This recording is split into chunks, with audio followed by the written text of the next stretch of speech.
In Philippians 2, Christ is not celebrated as a pre-existent heavenly being, but in good Jewish fashion as a human counterpart to Adam, as also in Dunn and Raymond Brown. Paul also compares Christ with Adam. In fact, we can ask, is not Adam the first original man here replaced and surpassed by Jesus as the definitive, ultimately valid man? So basically, Paul is simply talking about a reversal of misfortunes. Again, the last time I was with you, we talked about the exaltation of men. Remember how in Jewish literature, in the Bible, how man is highly exalted?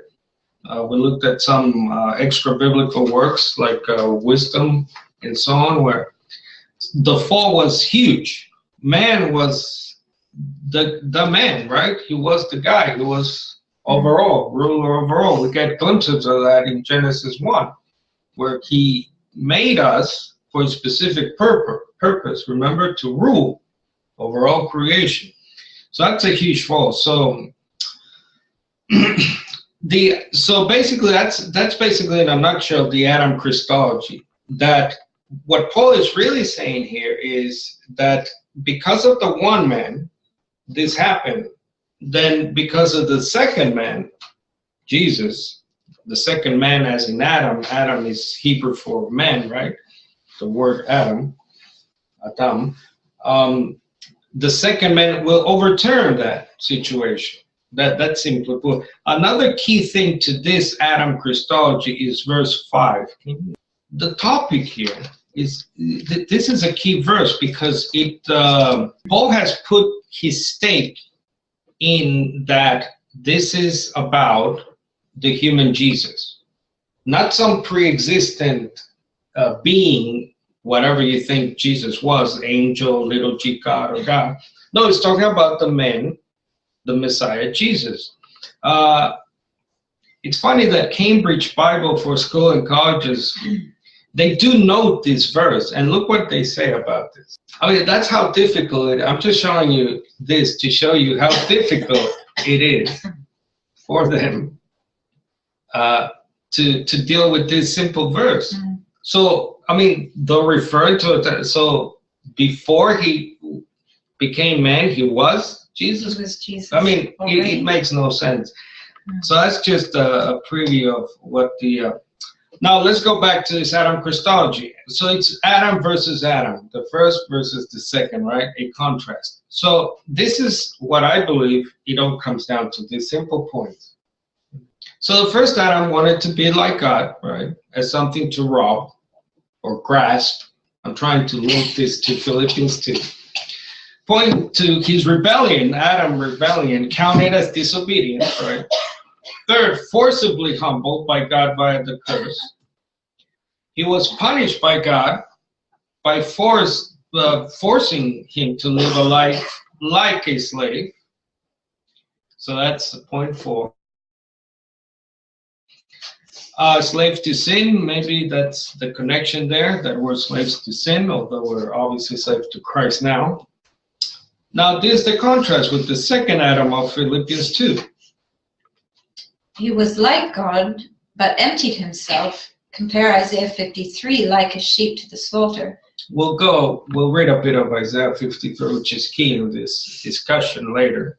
By taking the form of a servant slave, not as a punishment for his disobedience, but voluntarily and obediently.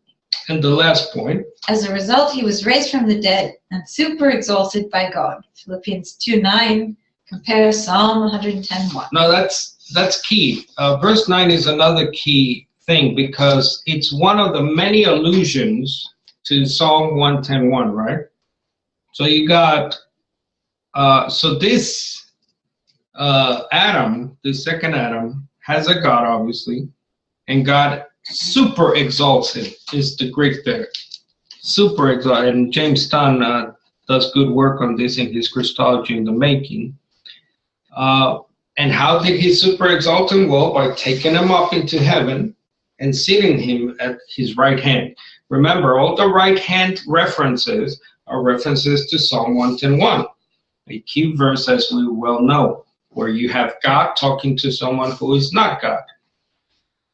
Dunn again. So this is the book you also must get in your libraries, and I'll ask people to get this book as well. If our conclusion is sound that Philippians 2:6-11 is through and through an expression of Adam Christology, then the question of whether it also speaks of Christ's pre-existence becomes clearer. Now, Adam was certainly not thought of as pre-existent, nor indeed is there any implication that Christ was contemporaneous with Adam, acting in a similarly trans-historical situation. As 1 Corinthians 15:45 insists, the temporal order is clear. Adam first. No, sorry. Now this is a key verse, right? 15:45. 1 Corinthians 15:45. It says, Adam first, Christ second. Now remember, without going there, 1 Corinthians 15:45 says that it's not that the Spirit is first, right? But the human is first. And then the Spirit. Remember, Paul calls Jesus the spiritual man, let's go. So this is key. Adam first, Christ second. Adam was not a copy of a pre-existent Christ, but a type of him who was to come. And there's another key verse from the chapter Randy just read, Romans 5:14. The point focuses rather on the choice confronting the first Adam and Christ. That's exactly correct, I believe. Another quote here from his huge tome, The Theology of Paul the Apostle.